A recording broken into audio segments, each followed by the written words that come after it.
Chris Payne from Euclid, Ohio, and you are listening to Barbecue Central. Start the game!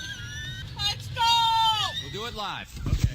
Well, do it live! I'll write it and we'll do it live! So to get that perfect barbecue, you use wood. Are you sure it's safe? Whatever. We put the lighter fluid on, strike the match, and... Oh! Should we call the fire department? That might be a good idea.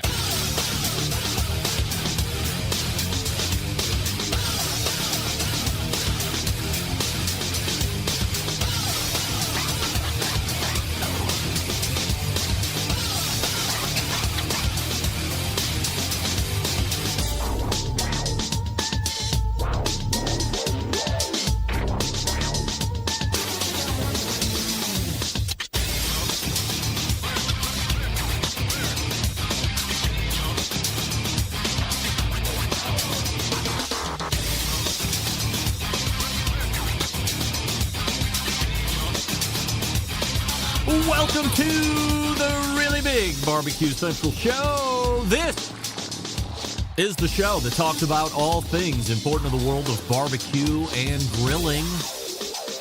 The show originating from the Rock and Roll Hall of Fame city, Bomb City, USA, Cleveland, Ohio, the barbecue capital of the North Coast. I'm your program host, Greg Rempe. Happy to have you aboard here on your Tuesday evenings, a live fire fun and frivolity show. If you would like to get in contact with the show this evening, or you would like to follow the show during off-show hours, here's how you do all that. You can get in touch with the show by sending an email to Greg at bbqcentralshow.com. Follow us on all the social media channels at BBQ Central Show. And be sure to subscribe to the show podcast feed on your favorite podcast platform. Anything else you want to find out about the show can be found at the main website, thebbqcentralshow.com. And here's what's happening in case you didn't get the newsletter. Coming up in about 12 minutes from now, it is the first Tuesday of a month, and though we missed him last month because we were racing through the origin stories of the 2025 members of the Barbecue Central Show's Guest Hall of Fame, he's made it back here for the Thanksgiving month of November. Our pal Malcom Reed will join us, also pitmaster of Killer Hogs competition team when he does that. So we have plenty of Thanksgiving talk to chat about Malcom with. We also have some football foods to talk about Malcom with. I have some other nonsense questions to ask him as well. And always excited to chop it up with Malcom for about 18 minutes on a Tuesday, number one of every month. And then we'll move to 35 Past. For the first hour, we will find the creator and CEO of the World Food Championships, Mike McCloud, makes an appearance about a year ago. He was here talking about the 2024 version of the World Food Championships. As we learned in the Embedded Correspondence segment last week, 4/5 of us didn't even know that the World Food Championships had actually taken place. And little did I know that Maddie's boyfriend, Steve, just happened to be walking through the World Food Championships a handful of weeks ago when it was actually going on. And he was FaceTiming my daughter. She was sitting at the dinner table, and he's like, "Hey, Greg, I just wanted you to know there's some huge event going down at the state fair." I was like, "Oh, wow." He's like, "There's even some barbecue." I didn't even put two and two together till a week or so later, and I said, "Steve, by chance, was it called the World Food Championships?" And he said, "Yeah, indeed, it was." That's exactly what it was. They said, "Holy moly, I had an invitation," and never mind, we got into that last week as well. So Mike McCloud will join us. We will do as quick and in-depth of a recap that we can, given the short side segment on 35 Past. We'll also look ahead to what a final table might look like, because that always goes into calendar year 2026, or it always goes into the next calendar year, so you don't crown a true world food champion until the following year right there, I believe in the March or April timeframe. Last year, final table was at Bentonville at a place that I can't remember specifically, but it's got a real fancy name. Everybody loves it. So, we'll talk to Mike about that as well. That'll bring a close to the first hour. Then we'll move to the second hour, where we will find also a first Tuesday of the month regular guest. But this guy, 14 past the second hour, you might know him as Sam the Cooking Guy. Yeah, that's right. Like Malcolm, Sam gave back his time because the first Tuesday of the month, I believe, we did a back-to-back, a Andy Husbands, and then backed that up with an Emily Detweiler, if you can believe it. That was a month ago.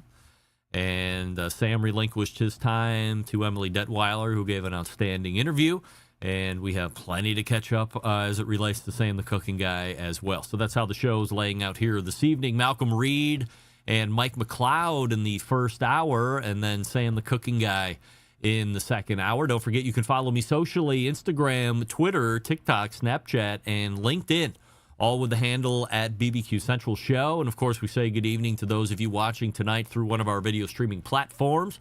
You can go to Facebook.com/BBQ Central Show to watch, or you can also watch on YouTube, which is YouTube.com/@BBQ Central Show. And we have a new YouTube poll question of the week for those of you watching over there on the YouTube. We touched on it over the last number of weeks, so we'll bring it to the poll for final analysis. And the question is this: David Lee Roth or Sammy Hagar for Van Halen lead singer? And again, I'm asking for the Van Halen lead singer, David Lee Roth or Sammy Hagar. And currently 100% of you are saying, what? David Lee Roth. Holy moly, 100% already. And we're well into the open at this point. Usually it starts out at 100% sometimes on some questions. But right now we call this a boat race at the beginning of a weekly poll. Results from the poll question of last week: do you prefer barbecue sauce on the meat or barbecue sauce on the side? And 69% of you said you like barbecue sauce on the side. So, a question that I have been getting on any number of weeks as I do the intro, and I don't typically like to hit this more than a couple times a year, but we only have a month and change left before we get into 2026, which is probably when I'll be doing it again. I get this kind of email, which is, when you're talking about the Open, you refer to Cleveland as the Rock and Roll Hall of Fame city and the barbecue capital of the North Coast. Now, a lot of times I get, what the hell is even the North Coast? So let's break all three down. Also, I get, why do you say Bomb City, USA? I don't understand Bomb City, USA. So for everybody new to the show, for everybody that isn't new to the show, but you haven't been around for these explanations, for the next 2.5 minutes, I'll do my best to fit it in and get you up to speed so then you can share all this great information with future listeners or fans that you might introduce to the show. So number one, Rock and Roll Hall of Fame city. Right behind me in red, that's the Rock and Roll Hall of Fame in Cleveland, Ohio. It's right there. A lot of people come to view it. I've never been in it, still have never been in it. I've been very close to it, very close proximity. I was just off to this side of it where the Cleveland Science Center is. Been to the Cleveland Science Center, but haven't gone across the harbor to the Rock and Roll Hall of Fame yet. And that could be in the offing, but maybe not. Again, it's mixed reviews. When people go in and out of a Hall of Fame, if it's not a stellar review, quickly I go to myself, well, would I want to even bother then? I know I live right here. I could go every day of the week if I wanted to. But with mixed reviews, it's not an urgent need for me. And I mean, who knows how long it's been here at this point. I've just never been. So that's number one, Rock and Roll Hall of Fame city. That's the Rock and Roll Hall of Fame behind me. Cleveland houses the Rock and Roll Hall of Fame. Number two, barbecue capital of the North Coast. Well, barbecue capital is a little tongue-in-cheek. We are the barbecue capital of nothing except the North Coast. Now, why do you say North Coast? Because when you look on a map and you see where Cleveland is, just north of Cleveland is what? Great Lake Erie. Yes, of course. Now you're getting a geography lesson. And so, believe it or not, there's a beach area that runs for miles to the west and miles to the east. A lot of people would call that a coastline. And at least in the northern or the northeast Ohio region of Ohio, especially, so let's call it 20, 30 minutes west of Cleveland, so getting out into the Lakewood, Rocky River area, go all the way out east to, let's say, Mentor, Ohio, where there is considerable beach area. We call that the North Coast because it's north of Cleveland. It is the coast before Lake Erie, the North Coast, barbecue capital of the North Coast because it's a barbecue show. And then lastly, Bomb City, USA, and I got 10 seconds left, and it's not going to nearly be enough time. I say this. Google Bomb City, USA, and then understand where the Irish mob and Denny Green came into play and the amount of car bombs that they were setting, that the Hells Angels at the time were setting, the involvement of Cosa Nostra and how they were battling back and forth. A lot of people and a lot of bombs were getting set here in Cleveland, Ohio, spurring a particular news outlet that I can't remember to call Cleveland Bomb City, USA. So it's not necessarily a great nickname, but I call it Bomb City, USA because that's what it is. Bomb City, USA. Hopefully I've gotten you up to speed. Now, are you looking for more smoke flavor out of your pellet smoker? I mean, let's be honest. Of course you are, because sometimes it tastes more like a fancy oven. Do you want that stick burner flavor without the stick burner work? Who doesn't? Unless you enjoy tending a fire all day and potentially smelling like a campfire for like a week. Look no further than Smokin' Pecan Pellets. Smokin' Pecan Pellets made out of 100 pecan shells. That's right. Nothing but pecan shells. No fillers, no binders, no artificial flavor enhancers. Your meat will thank you. Your wallet might too after you realize you're not paying for sawdust. Yeah. Smokin' Pecan Pellets, a premium cooking pellet that burns hotter, lasts longer. That means your pellet smoker will consume less pellets over time compared to most pellet brands as well. More time to relax, less time refilling. Dare I say, it's like a mini vacation. Their pecan shells, those pellets have a robust flavor that pairs well with a variety of meats, including all the big ones: beef, pork, chicken. How about fish? You love fish. Great on fish. Even your weird Aunt Mildred, who only eats boiled chicken, might actually enjoy this because there's flavor in those there pellets. Pecan shell pellets. Not wood pellets, pecan shell pellets. Get the smoke. Burn the shells. Really, it's a lifestyle. Promo code for Barbecue Central Show listeners, 10% off your order, because who doesn't love a good discount, especially when it comes to delicious barbecue. Go to Smokin', S-M-O-K-I-N, SmokinPecan.com, or pecan if you don't know how to spell pecan. There's no U and H. SmokinPecan.com, P-E-C-A-N, S-M-O-K-I-N, P-E-C-A-N, SmokinPecan.com, and then promo code BBQ Central for 10% off your order. We'll ask Malcolm if he's used Smokin' Pecan pellets when we come back. And by the way, he's ready to go. So stick around. We'll be right back. You're listening to the Barbecue Central Show.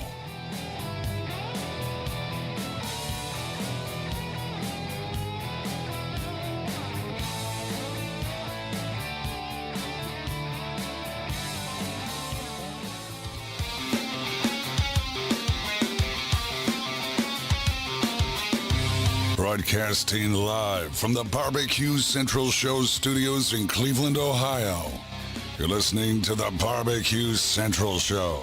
Once again, here's your host, Greg Rempe.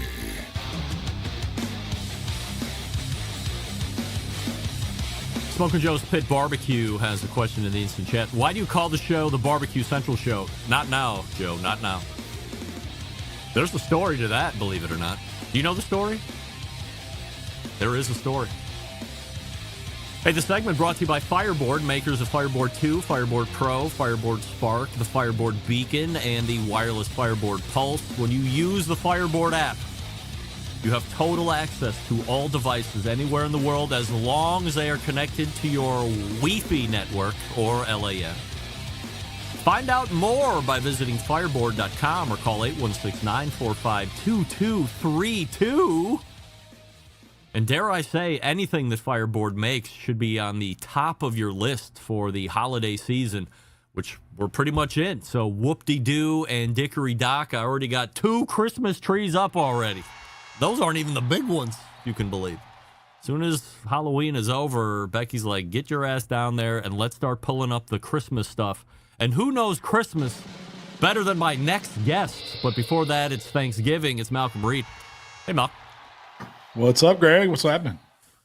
YouTube poll question of the week, and it is still kind of a boat race, so we'll ask you, music aficionado, Malcom Reed, David Lee Roth or Sammy Hagar for your choice of Van Halen lead singer? David Lee Roth all day long. David Lee Roth, all right. 77% of the YouTube voting public is also saying David Lee Roth. Now, if I was going to ask a different question, I'm wondering where your answer is. I'm not trying to turn this into an abbreviated embedded correspondent from last week. Who's the better singer between the two, David Lee Roth or Sammy Hagar? Oh, man. See, that's tough because I do like the Red Rocker. He could sing. I just think Roth fronts Van Halen better, and I love all the aerial kicks. And I just remember those videos he used to do. California Girls, you know, Smoking and the Boys, all that good old Van Halen stuff, man. That was awesome. Hot for Teacher, that was it, wasn't it? Panama, Jump, all the high kicks. Yeah, so yeah. I agree. David Lee Roth is a singer. I'm in agreement with you. I think Sammy Hagar better singer technically than David Lee Roth. Better front man, David Lee Roth every day of the week. How about this? Why not just throw the last question out? Which version of Van Halen had the bigger number of iconic songs, David Lee Roth or the Sammy Hagar version? I'm still going to go with David Lee Roth. I know they probably didn't have as. I agree. 8. I think they were together 5 or 6 years under the David Lee Roth regime. Sammy Hagar was damn near close to 12 or 13, but I think the most iconic songs are under the David Lee Roth era, and some other folks in the instant chat are also weighing in with you. So Malcom Reed, if you didn't know, is got a huge YouTube channel, and there's 1.88 million YouTube subscribers as of just a few minutes ago, as I checked, so closely getting to that 2 million mark. We have a huge holiday coming up here in a couple weeks, one of your favorites, Thanksgiving. So I say Thanksgiving, but you say... I say Thanksgiving. You say Thanksgiving. I think that's a Southern thing. What do you love? Not to ask the dumb question, but like, what do you love most about Thanksgiving? Man, I mean, it's got to be the food. I mean, that's what the best part of it. It's just a time to be gluttonous, man. I mean, we're cooking turkeys and ham, you know, and the dressing and all the sides that go with it and everything. But I think, the football aspect, I love watching, you know, college football, pro football during Thanksgiving. For us in Mississippi, it's hunting season like it is for most people. So that's big for my family. And I don't know, I guess it's just get to see everybody, the fellowship. There's no gifts involved. So you're not under pressure to have to come up with something that somebody gave you something, you know, to pay them back and all that. It's just good times and good fellowship and family and friends. I didn't know if I was going to get you in a blind this time around in November, or like, are you going to be around for next month, or did we kind of miss the hunt season as far as the show is concerned? No, next month I will be in Texas. I looked at it just when I sat down, was kind of waiting in the green room. So we got to come up with a solution for that. All right. I may have Wi-Fi there. I just don't know how good it is. Yeah, maybe maybe we pre-record and trick the audience one time here before the end of the year. What are you shooting down in Texas specifically? I know last year it was bison up in North Dakota. Yeah, so this year I'm going after just whitetail deer, hogs. You know, they got this place that we go hunt has a pretty good hog problem, which is there's a big hog problem everywhere in Texas. So, you know, they like you to shoot as many of those as you can. And, you know, whatever else I see that's cool. I mean, I don't have anything really in particular in mind, just getting to go sit in a deer stand, you know, be outside and enjoy some nature for once and just be able to sit there quietly and collect my thoughts. That's a big part of hunting for me. Is it going to be hot down there? No, it shouldn't be. I mean, it's pretty mild where we are. We're in the hill country. You know, temps 60s for the high, you know, low 40s. So it's not miserable. Did you work through all that bison meat yet? Not all of it. There's no way. I still have a ton in the freezer. I mean, we've ate a lot of it. We've ate a lot of it. Yeah, yeah. Holy moly! How much you got left? You think? Man, I don't know. I probably got 40 or 50 pounds left, which isn't a lot compared to what I had. But I mean, I've gave a lot away. We eat a lot of it too. I mean, you get tired of eating it all the time, so it's not something you want to eat every day. But it's really good. Yeah, I didn't have hundreds of pounds, but you did send me a nice sampling stuff, and I ate through it pretty quickly. And I'm a guy that is also, at least over the last couple of years, eating a lot of ground beef, lean ground beef in general, like a lot of the time during the week. So I could have that. I ate through the ground stuff you sent me, I think inside of 2 weeks, maybe a week and a half tops. And delicious, lean, great flavor, no doubt. But then the cuts also that you sent, cooked to like medium rare or so, and very kind of an elevated beef flavor, but like in no offensive way at all. Like maybe more of where could I get my hands on some regular great bison, and there really isn't a lot of great places around me. I probably could call Kevin down at the butcher shop and source some. But it really inspired me to be on the lookout. So when I do run across it, I'm certainly not scared to pick it up and then have it for dinner soon after. Yeah, that's kind of the way we were. We didn't. I mean, I never really ate a lot of bison. I'd had a little bit of experience with it, cooking some for a company called Mossy Oak. They have a wild game butcher business where they sell some of it, and so I'd bought some of their ribeyes before and cooked some of those. Fantastic. And when it's cooked right, it's like you said, it's like a little more intense beef flavor, but it's not gamey at all. It's really if you like the taste of beef, you're gonna love bison because that's what it tastes like. But I got something for you, Greg. I'm going to shoot an elk next week, and I'm going to bring back a bunch of meat, and so I'm going to send you some of that so you can compare it to the bison, because for me, elk is the best tasting venison there is. It's fantastic. Do you have one being held hostage at the moment? You're going to go execute it, or you got to go hunt it? No, I've actually got a place out in Texas that I'm a member of, and we have some elk tags. And it's not a big bull elk. I'm just going to go shoot a cow elk, but we have to do so much management every year, and so they have animals allocated to where the group has to take off a certain amount, and for you to be a part of it, that's part of your job. So. Oh, yeah. So I'm going to go do my part. But I'm excited because I love eating it. That was my thing. It's like, I'm your guy for that. I always thought elk was more north, like in cold areas. I didn't realize they were south. So where I'm at's up in the panhandle of Texas, and they're on this ranch that's there. Then I think they used to be native, or there's still some in Oklahoma right close to us too. But there's parts of Texas that have some too. So. There's no season for it. It's like if it's on the special preserve, they have so many tags that they can take off or something. Don't get me. I don't exactly know all the rules. I need to brush up on them, of course. But I just know that I have a tag that I can kill one. So. But they're not like pests or invasive or anything like that. Yeah. No, they do have a species called axis deer. Yeah.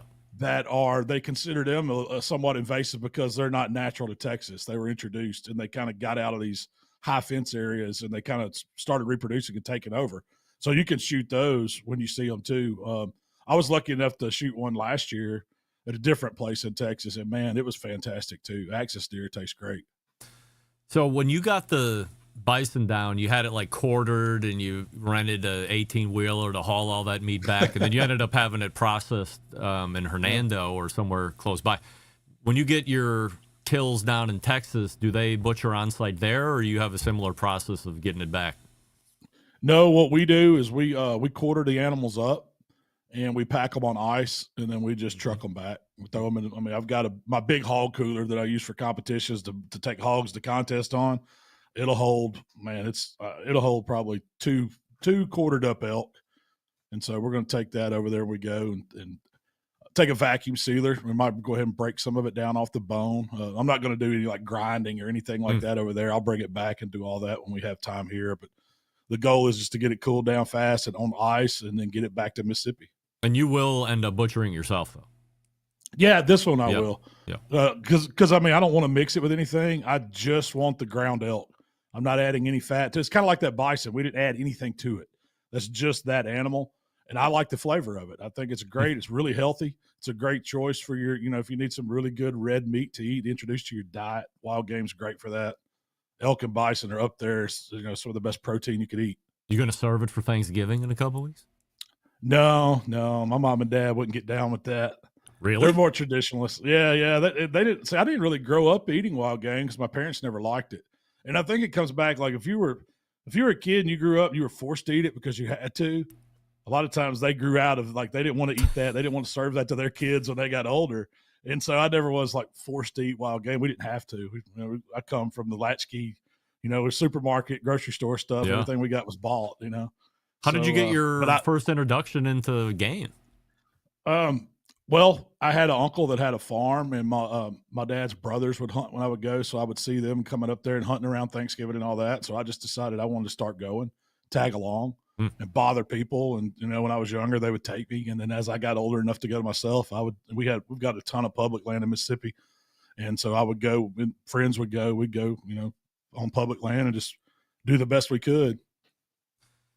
All right, let's dial it back because we got about 7.5 minutes here. Let's make sure that Malcom Reed is arming people with the best information to make sure that Thanksgiving is going to be at least as successful as possible. So what are the do's and don'ts, things you want to do ahead of time, things that maybe you want to do everything ahead of time, I don't know. And then kind of plan out a day of what a successful Thanksgiving might look like. Yeah, so immediately I think of turkeys. That's pretty much what everybody's going to be cooking. And usually it's a whole turkey. If you want to cook a big turkey breast, that's fine too. But I like to start thinking about where I'm going to get that turkey right now because we're, 20-something days away from Thanksgiving. It's not far. It's going to be here before you know it. And most of the time, those birds are going to come froze. So you can go ahead and buy them when the stores start putting them out. I like to cook turkeys in the 10 to 12 pound range. I think they cook better. If you got a big family and you need more than that, cook 2 of them. But I try to stay away from those 20-pound birds, man. They take so much longer to cook. It's so much harder to get the breast done before you get the legs and thighs done. So just look for those 10 to 12 pounders and then give yourself plenty of time for it to slow thaw in the refrigerator. It's going to take for a 10 to 12 pound bird, you need 3 to 4 days at least in the refrigerator. Once you get it thawed, I'm a big believer in brine, man. I think if you got the time, which if you plan it, you will have the time, let that turkey soak for 24 hours at least in a brine solution. It can be as simple as salt and sugar and some seasonings, or you can buy brine. There's plenty of commercial brines out there. We sell one on my website, but you could use anything. You can find a brine recipe, but get that flavor down deep in the bird. That's what the brine does for it. And then when you get ready to cook it, it's going to take somewhere between 3 to 4 or 5 hours to cook a turkey. I give myself plenty of time. I believe in using a meat thermometer because I want to get that breast just right. I like cooking them at 300 degrees, right around that. If it's 275, it's okay. If it's 325, it's okay. But you want to be around 300 degrees to get that skin crispy because you want good skin. You don't want that rubbery, chewy skin. And so what I do is when I take my turkey out of the brine, I like to put it on a little raised rack on a pan and put it back in the refrigerator, let the air in the refrigerator dry the outside. Then you can put some kind of oil or fat on the outside. That's going to help it brown up. It's going to help your seasoning stick. Once you get it seasoned up and in your pit, you see me cooking a lot of turkeys on pellet grills just because I love that airflow in it. I think it gets that skin almost as crispy as you can get a smoked turkey. It's not like a deep fried turkey, but it does have a really nice texture. You can slice through it. You can keep skin around the meat as you carve it up. Once you start watching that internal temperature, I don't do much to it. If it starts getting too dark, I may tint it with foil, but I never wrap a turkey up tight because all that's doing is trapping that heat in there and it's going to soften that skin up. The goal is to make a crispy skin as possible. Then when I take it off, after it gets to 160, it's going to need to carry over to that 165 in the breast. Your dark meat should be 175, but I'm really worried about that breast meat because if you take it off at 160, it's going to climb to 165, 167, right in there. It's about 7 degrees, you'll see. And what I do is I like to leave that thermometer in it, let it carry over, and then as it starts coming back down, that's when you know it's time to carve it and serve it. It's that easy. Are you a spatchcocker of any sort, or you keep the bird whole guy? I mean, if I want to cook one fast and take up less space, I'll definitely spatchcock if I'm not really worried about presentation. But I mean, most people, when they think of that Norman Rockwell turkey, that big one with a guy, the husband standing there with his fork and his knife and everybody's around the table. That's kind of what I think of for Thanksgiving. So usually I cook a whole bird, but I also cook the breast, man. You can't, Kevin's got those big Texas style turkey breasts down there. And those things, if you want the best eating turkey, that's the best eating turkey to me. A whole turkey's good. It's a showpiece and all. I mean, I'm not a big leg and thigh guy on a turkey. It's okay, but I really like that whole breast. What about, so you're talking about brining, you're a big brine guy, so it is important to make sure if you're kind of just getting into all of this, when you're reading the label, there's words like enhanced or salt solution, things like. So what do you got to take into account if you're seeing that and then also wanting to use a brine, because you don't want to potentially oversalt anything? So what I found that when you brine one, it's not going to be oversalted. Like, it's going to go to equilibrium in that solution when it's moving the molecules or whatever scientific stuff it does to get those flavors in the turkey. It's not going to over concentrate itself.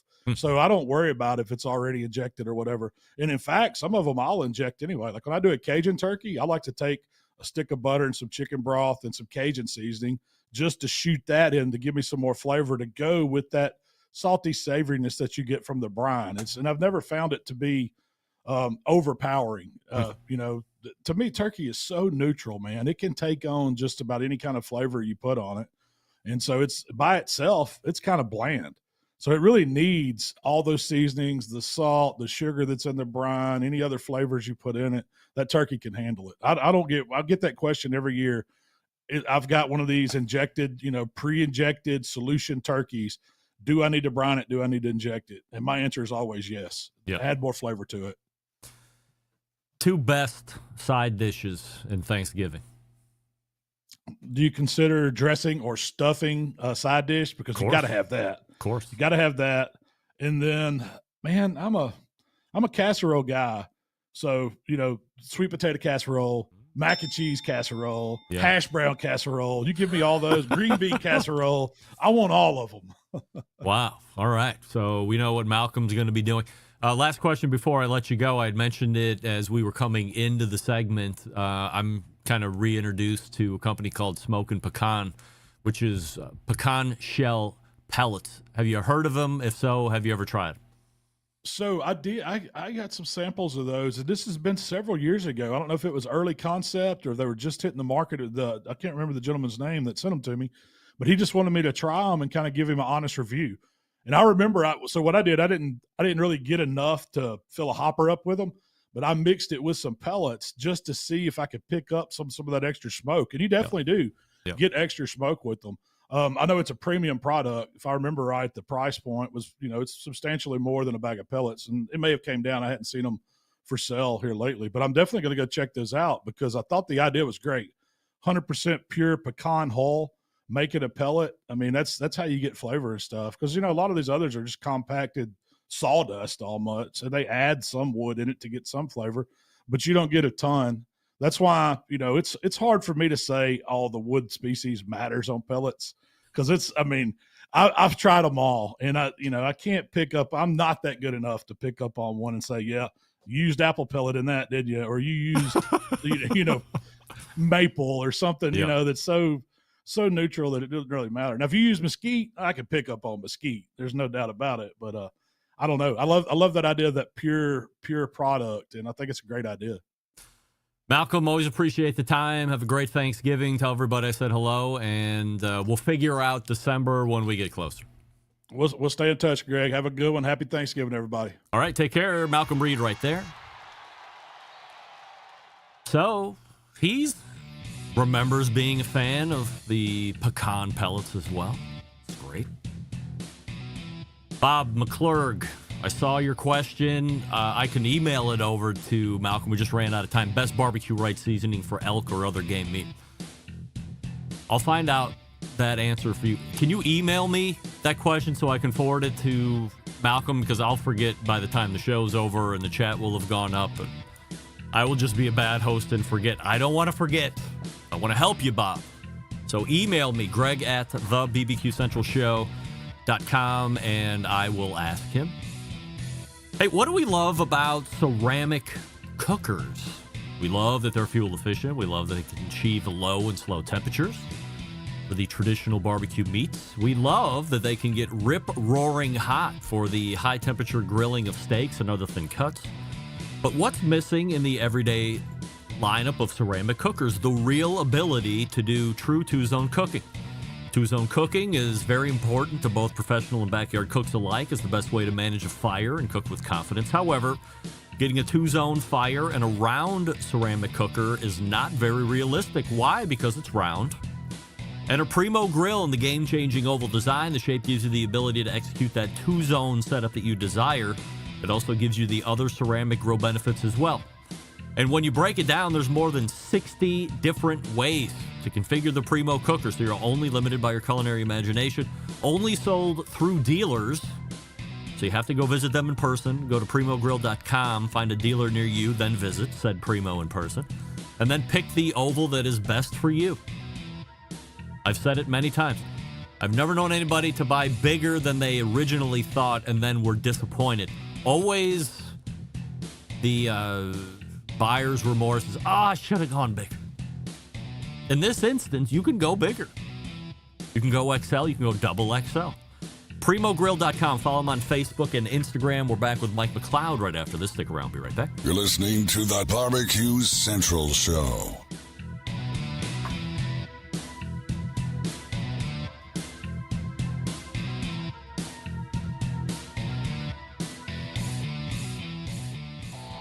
Howard Stern, Jim Rome, Dan Patrick, and Greg Rempe. The Mountain Rushmore of talk show entertainment. Now, let's get back to the Barbecue Central Show. And we thank Malcom Reed for joining us last segment. HowToBBQRight.com is his website. My next guest tonight has created something called the World Food Championships. A few weeks ago, 2025's version of the World Food Championships took place. And for the second year in its location of Indianapolis, Indiana. Here for the recap and more, our pal and 2024 Barbecue Central Show's guest Hall of Famer, in case you forgot, Mike McCloud. I didn't forget. It's one of his crowning achievements in life, even though he never admits it, but I'll say it for him. Mike, we have a YouTube poll question of the week that we're asking everybody, including all guests.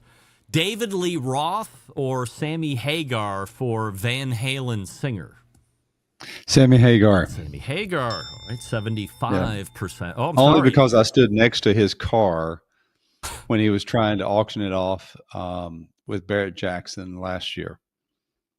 So 29% agreeing with you that the Red Rocker is their version of the Van Halen lead singer. I think he's a better lead singer, like mechanically and just from a singing standpoint than David Lee Roth. But I would say between two as frontmen, would you agree that David Lee Roth the better frontman, showman? Yeah, of course. Yeah. All right, so we have had the 2025 version of the World Food Championship. So we're always coming back in a couple weeks after the fact, getting the first post-mortem run-through of really is one of the bigger World Food Champion, one of the bigger competitive cooking things over the course of a year anywhere in the world. So what did a 2025 World Food Championship look like for you, high level? Well, I actually think it's one of our most successful events. We delivered operationally extremely well. I think we had the best layout of the event since we've done it. We had the best connection to barbecue on the outside, and then we even incorporated barbecue on the inside for their finals. So we were very happy from an operational standpoint, very happy from an attendance standpoint. We had over 10,000 people that came through the event over the course of 4 days. Actually, 2 of those days were public. 2 of those days were industry driven and kind of closed strategically. But I considered it a pretty success, and we almost broke even on it financially. So that was good. Well, I don't want to ask a dumb question here, Mike, but Is the goal to make money? Is the goal to break even? Is there a bigger goal so money, while important, isn't something that you're just like racing through the P&L after the show's over to see where you ended up at? Well, we always race through the P&L to see where we ended up, but um, really, what people, I think most people don't understand about WFC versus some of the other major events, be it Memphis in May, the Royal, the Jack, etc., is that we really are trying to build a platform that the event needs to occur for. And out of the event, going into the event, we're constantly doing derivative opportunities, revenues for cooks and chefs to go into Sam's Club or Walmart, opportunities to work with Famous Dave's, opportunities to work with Coca-Cola, Tyson, etc. So our business model, it really looks at the main event as kind of like the flywheel, and there are many spokes that come off of it, many other revenue streams that come out of it, whether it's licensing, qualifier revenue, golden ticket revenue, activations, in store, out of store, etc. We've built a system of revenue and opportunities, and the event needs to occur to kind of make it all happen. So my objective is technically every year is to kind of break even with the event. I want to take every single dollar that we can generate from sponsorships, from ticket sales, and make the event bigger, better, bolder, more complicated, more interesting. So if I see a $75,000 or $100,000 upside opportunity 30 days out from the event, I'm constantly talking to my staff about, okay, how do we invest this to make the event even better?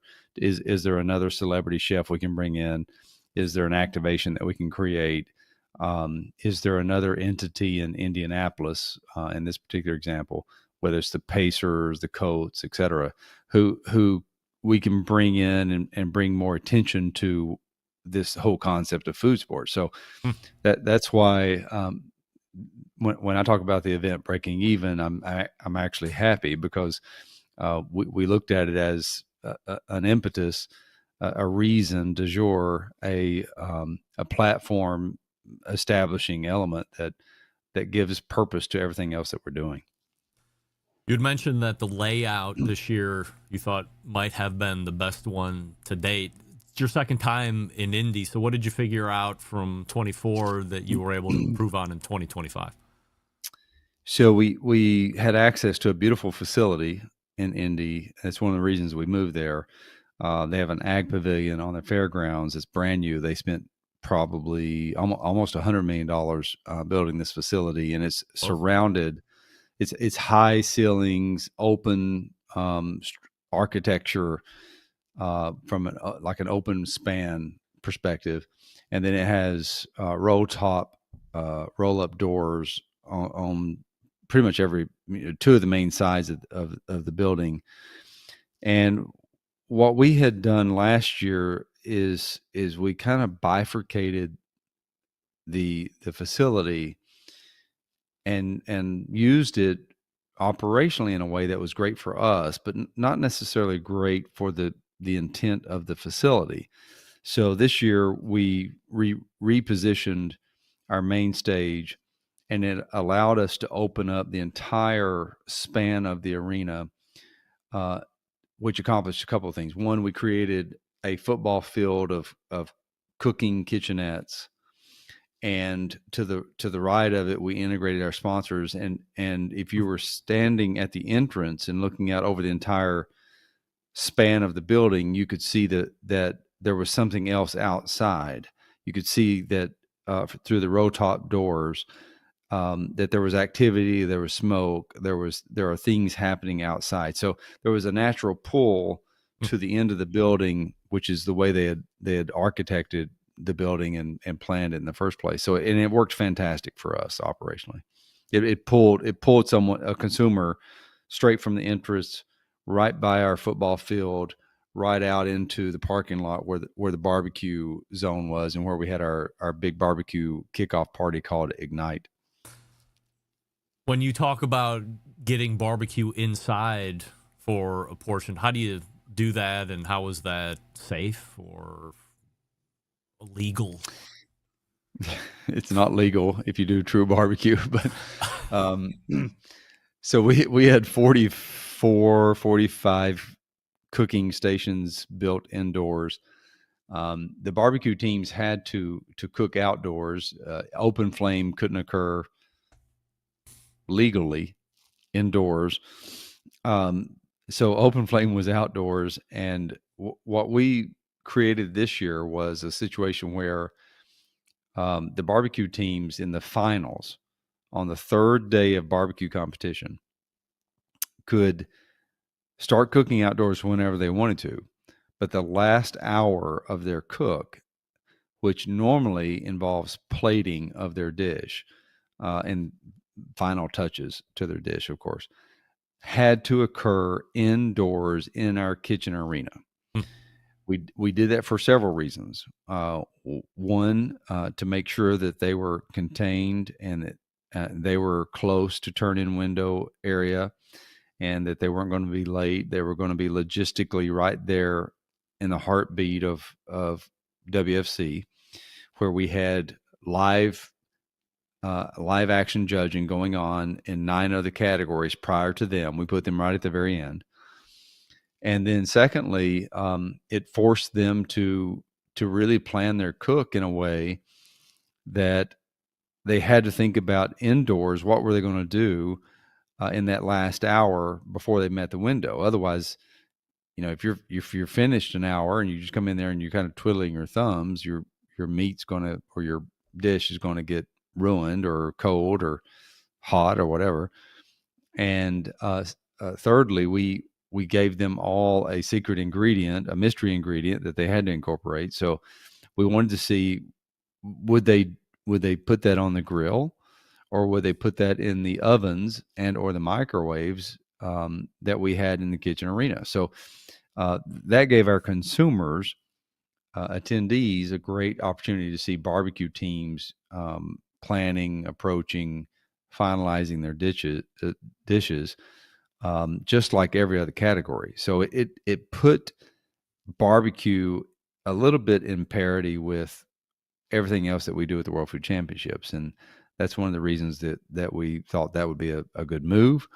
And it turned out to be pretty successful. I was really, really impressed with the plating and the dishes that each one of the 10 barbecue teams pulled together in the Ring of Fire finals, and how they utilized our kitchen arenas. Do you think, or how do you think, barbecue within the World Food Championships has progressed over the last 13 years? I think it's gotten a lot more elevated. I think it's gotten a lot sexier. I think it's gotten a lot more complicated. As you should know, hopefully we use a silver platter turn-in process. We don't put barbecue or anything in a styrofoam box. So that means a team has to present their dish in a very appetizing way on a big silver platter. They have to decorate it. They have to make it look sexy. They have to make it look appetizing. And usually they add more components to it. And if you were able to see our barbecue finals, where we had 10 incredible champions, 5 of them coming from other events like Memphis in May, the Jack, the Royal, and 5 coming through our process there in Indianapolis, you would have noticed that the talent spectrum was amazing. You would also notice that the dishes were incredibly different. What ended up winning wasn't traditional barbecue. And that's part of the whole objective at the World Food Championships, is to think outside the box and tell us and show us and prove to us that your barbecue platter from start to finish was phenomenal, and back it up with a Q&A, a live Q&A with 5 expert barbecue judges able to taste it and then ask you questions. That makes it more complicated. Barbecue teams have to be able to present their dish. They can't just put it in a box and hope that it does great, and then if it doesn't do great, blame the judges. They have to actually face the judges, and they have to answer the questions of the judges, and they have to tell the judges why it was the best cook of their lives. And I think that makes compelling TV. I think that makes compelling competition in barbecue. 13 years ago, we were having a conversation of, well, there were other things outside of barbecue and World Food Championships that maybe we both thought that the most successful and the best cooks there were the folks that were outside cooking barbecue. Do you still think that some of the best cooks in World Food Championship today still remain the barbecue folks? That's a great question. I think I will never take away anything from a great barbecue pit master. A great barbecue pit master can do a lot of things that a typical chef cannot. And being able, even from starting a fire, right? I mean, how many great chefs in America at a Michelin restaurant could survive, let alone excel, if they had to start from scratch? If they literally had to start their fire, had to create their oven, had to deliver a dish at a certain time, and know that they can control it every step of the way, all the way to the finishing touch. I don't think it's a secret. Barbecue is why the World Food Championships exist. When I got involved in the Kansas City Barbecue Society and realized how talented these barbecue pitmasters were, doing pizza on a grill, doing desserts on a smoker, that's when I realized, holy cow, this is an amazing industry. And all these side dish ancillaries that we're seeing, whether it's a burger, a hot dog, a sandwich, a dessert, a side dish, whatever it is, they deserve their own stage, if you will. And that was the genesis of the World Food Championship. So I will always be a champion for barbecue pit masters who really know their stuff. And I think Al Alino, who is our current champion right now, is one of those guys that he knows how to run a restaurant.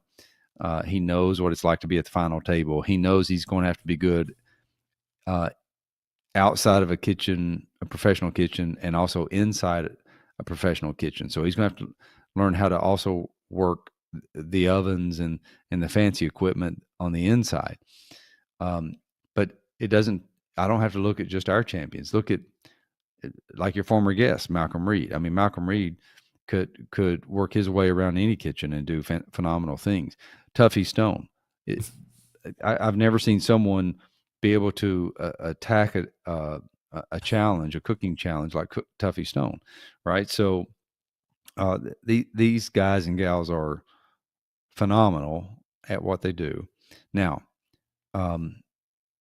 all that aside, when I look at a John McFadden, who was our champion 2 years ago, and a single chef who came from Australia and worked like a freaking AI cook machine, and was unstoppable.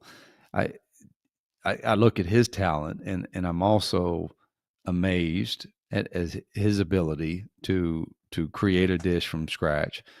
I don't know if he could do it with a Yoder smoker, or a pellet grill or a Weber grill, but in a kitchen, he's almost unbeatable. And so we are seeing the best of the best who are coming to the World Food Championships, trying to prove that they are the best. And hopefully we're giving them a level playing field that allows them to shine. But it's like the NFL, right? It's like college football. On any given day, when you're dealing with the numbers that we're dealing with and the number of talented people that we see every single year, it's anybody's day. It's anybody's challenge. It's anybody's championship. They just have to execute their great ideas. What's final table look like? As I had mentioned in the open, World Food Champions unique in the fact that you have the week in Indy, but then we really don't have a champion until we broach into the following year. So how's that setting up? Setting up well. I spent last week in Bentonville trying to make sure that all the wheels are greased and the skids are ready and all that good stuff. Right now we're planning. We're looking at dates at the end of March and early mid-April to pull off the final table in Bentonville again. We, as you know, we do a lot of work with Sam's Club and Walmart, and we may have some very exciting news coming out in the next 30, 45 days about Sam's Club and Walmart as it pertains to barbecue. So hang tight on that. But we believe the final table will be phenomenal. This would be I think our third year in a row in Bentonville if we do follow through with this game plan. There is one anomaly that's entered into the conversation in the last 60 days that might pull us to another great food city in America for the final table, but I'm working through that, looking at it and trying to think through, what's best strategically for the platform. But right now, the smartest thing and the best thing that we can do is work with our great partners at Sam's Club and Walmart. Does that secret city rhyme with Cleveland? Oh, yeah, the great food town of Cleveland. You've been. I don't think it does. Sorry about that. Oh, heartache again. Oh, well. Luckily, Cleveland's used to that. Quick question before I let you go, and appreciate the extended yeah, go ahead. Chili in Cleveland kind of has a rhyme to it, though. For the first time ever, we had our chili championship married up with our World Food Championships this year in Indy, and we had a great operational success with it, and we took chili indoors for the first time, and that worked really well. But it felt like it stole some thunder away from the chili teams because WFC is such a glitzy, glamorous arena, and we had chili in another building. So I'm kind of thinking through: do I want to do that again, or do I want to separate chili back to a unique city somewhere? Can't that be part of World Food Championships? Chili? It was part of the World Food Championships. When we first started, I was unsuccessful in trying to acquire the International Chili Society, and in 2009. So in 2010, when we started laying the groundwork for WFC, we added chili to our event. Yeah. And then 2 or 3 years later, I decided, okay, ICS and Cassie and Terlingua they really have their act together, so we don't need to compete with them. So we walked away from chili. And then lo and behold, in 2020, I ended up buying ICS, and now I can operate both the Chili Championship and the World Food Championships, and for the first time this year we put them together to see how that would work. And there were some successes to it, but there's a part of me that thinks chili needs to stand alone. So I'm still kind of working through those decisions. Don't answer if you don't care to, but kind of cash does it take to buy the International Chili Cooking Federation? Like $80-$90 or? Yeah, I wish. It all comes down to negotiations, but usually those negotiations end up in six or seven figures. So really, wow. Yeah. Listen. You never know. We sanction. Believe this or not, we sanction over 100 chili competitions in America. I believe it. I mean, I know it. Chili is like, it's popular. Everybody talks about it. You get into certain weather conditions, and it's like on everybody's menu every weekend. Oh, you warm up with a bowl of chili. But when we get into like competing chili, for some reason, I can sit here and try to logically explain to you how 50 teams turning in chicken, ribs, brisket, and pork shoulder are going to be vastly different. And on the other side of the coin go, well, how much different could chili be? It's meat, it's sauce. You either have beans or you don't. But it's probably the same thing as barbecue, right?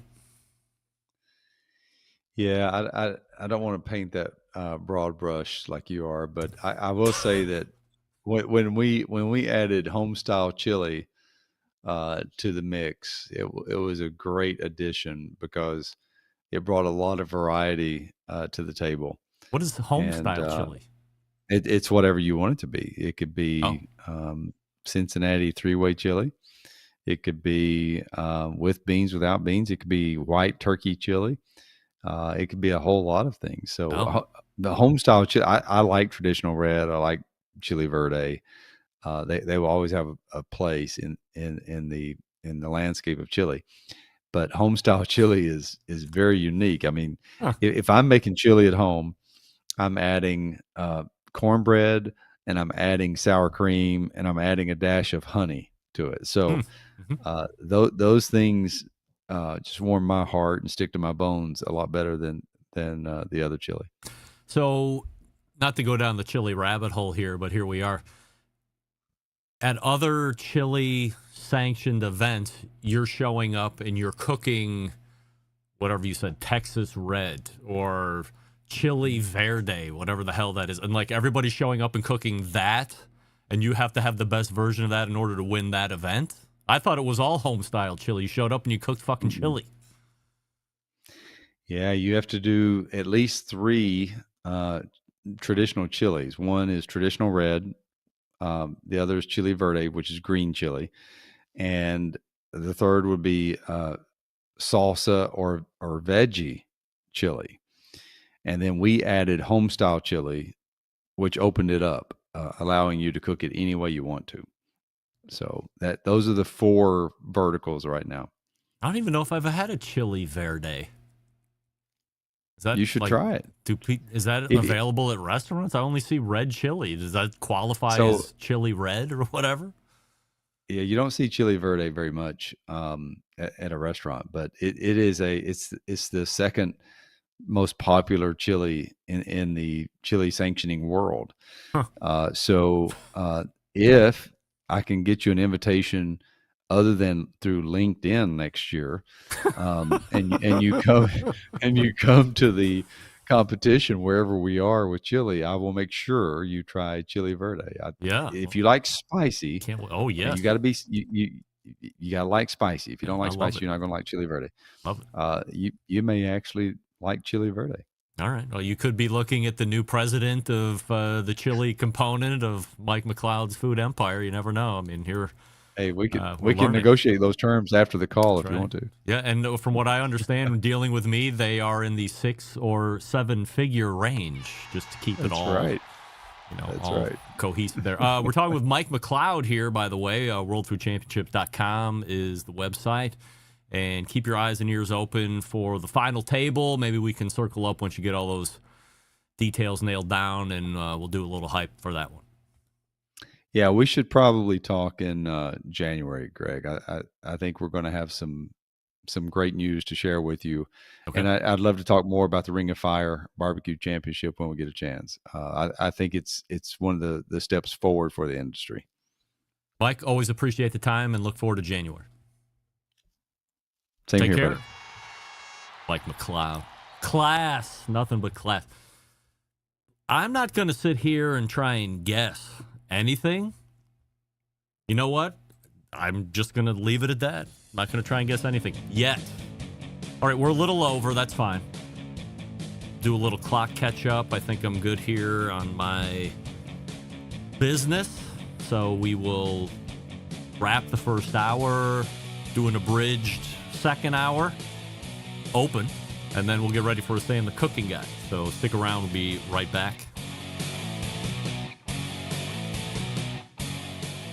Continuing to produce incredibly mediocre content in an exceptionally professional way. You're listening and watching the Barbecue Central Show. Once again, here's your host, Greg Rempe. And we thank Mike McCloud for joining us. A little bit extended. That's great. Okay. If you weren't paying attention, towards the end-ish, Mike said something about I might have a really big announcement that involves Sam's Club and Walmart and barbecue. Huh. If you know the industry, you know what I'm not saying, okay? You know what I'm not saying. Anyway, great segment from Mike McCloud, and we look forward to catching back up to him in January when we might have some great news to reveal. And then I can tell you I knew it. Just remember this day, November 4th, 2025. Joe, green chili or chili verde, not available everywhere. Anyway, we are pointing to the second hour. Stick around. We will be right back.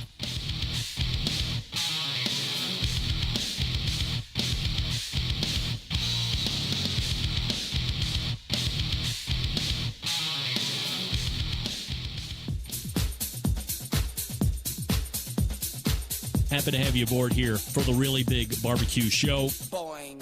We cook because we have to, and we grill because we want to. Hit me. Fine, how's it going?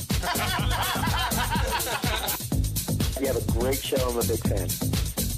Boing. So what seems to be the problem here? This man looks like he's dead, and he's in the crackle. Charbono! It's all about the charbono, dude. Succulent fish. What? He ate 2 feet or wiener. But listen, Lavernius, shut your face. I'm shaking like a dog shit peach seeds. We have top men working on it right now. Top men. And we are late, but we are here nonetheless in the second hour of the Barbecue Central Show, the show that talks about all the things that are important in the world of barbecue and grilling. All right, enough of that. Still to come on this show tonight, Sam the Cooking Guy will be joining us in about 7 minutes from now. We say good evening to those of you watching tonight through one of our video streaming platforms. You can go to facebook.com/BBQ Central Show. You can also watch on YouTube, and that link is youtube.com/@BBQ Central Show. Just a quick reminder here, when you are watching on Facebook or you are watching on YouTube, this is happening live, but as soon as the show ends, then the show immediately video archives itself. And you can go back and watch/listen to the whole show if you want to. Now, on the YouTube side of things, YouTube has also become a huge podcast aggregate. And if you show up on my YouTube page, which is the youtube.com/@BBQ Central Show, if you want to watch a past live show, visually watch it, you have to go into the heading that says video, and then I believe a subsequent heading that says live. And then that will give you all of the 2-hour live shows that we've ever done on that particular YouTube channel. There is a former YouTube channel life page that I don't add to anymore. It hasn't been added to in years, but then that also houses all the way back into like the beginning videos of 2008 or 2007, whatever the hell it was. So just so you know, but then there's also the audio archive on YouTube, which is like getting the podcast feeds. YouTube very anxious to try and control all ways to consume everything. That's why we're out there. I mean, I continue to hate YouTube with a passion. They've hated me. I've hated them. The hatred runs long. The hatred runs deep. All the fun stuff, but just so you have it. Anyway, we have a YouTube poll question of the week that we're asking everybody. David Lee Roth or Sammy Hagar for Van Halen singer, and currently 76% of you now are saying David Lee Roth, although Mike McCloud said Sammy Hagar last hour, if you can believe that. Coming up on the best moments of the Barbecue Central show in 10 minutes or less this coming Friday, episode 407, taking you all the way back to September 23rd of 2008, where a now Barbecue Central show's guest Hall of Famer, Fred Bernardo, then owner of Fred's Music and Barbecue, and then after that, Tasty Licks Barbecue and Supply Store. He's being featured this week, and in this segment, we talk about something huge that was going on back in 2008, which was the reveal of the 22-inch Weber Smoky Mountain. It was an earth-shattering moment in the live fire industry. A much bigger version of the flagship size 18.5-inch Weber Smoky Mountain, which was my first smoker. Actually, I had a pair of those. I loved one so much, I needed two, so I got another one. And I cooked on those tandem Weber Smoky Mountains for years and years before I started buying another cooker. I could probably only have a pair of Weber Smoky Mountains still to this day and be one happy camper if I didn't have the show and I got free shit sent to me. That's how much I loved it. But then the 22-inch came out, and it shook the very foundations of the industry. Holy moly. Why is it bigger? It can hold more food. This is going to be great. It wasn't even that expensive, all things considered. We also talked at that point, because Fred was a retailer of barbecue equipment, yes. So he had access to reps that were very chatty with him. And remember, Fred was a very accomplished musician as well and had the music supply store. So he could get them rapping. And they said, oh, by the way, not too many months from now, we're also going to be releasing the 26-inch Weber kettle. Anybody remember that? Yes. 2008, a huge year. Launch of the Barbecue Central Show's live edition. Launch of the Weber Smoky Mountain 22-inch. And launch of the 26-inch Weber kettle, which I think is probably one of the biggest / coolest things that have happened in the last 20 years. 26-inch Weber kettle. Do you have one of those? I mean, yes, please. Talk about the gateway drug into smoking. You loved the traditional 18 to 22-inch Weber kettle. How about the 26-inch? Oh, just magical. Anyway, you can subscribe to all shows by visiting the website, thebbqcentralshow.com/subscribe.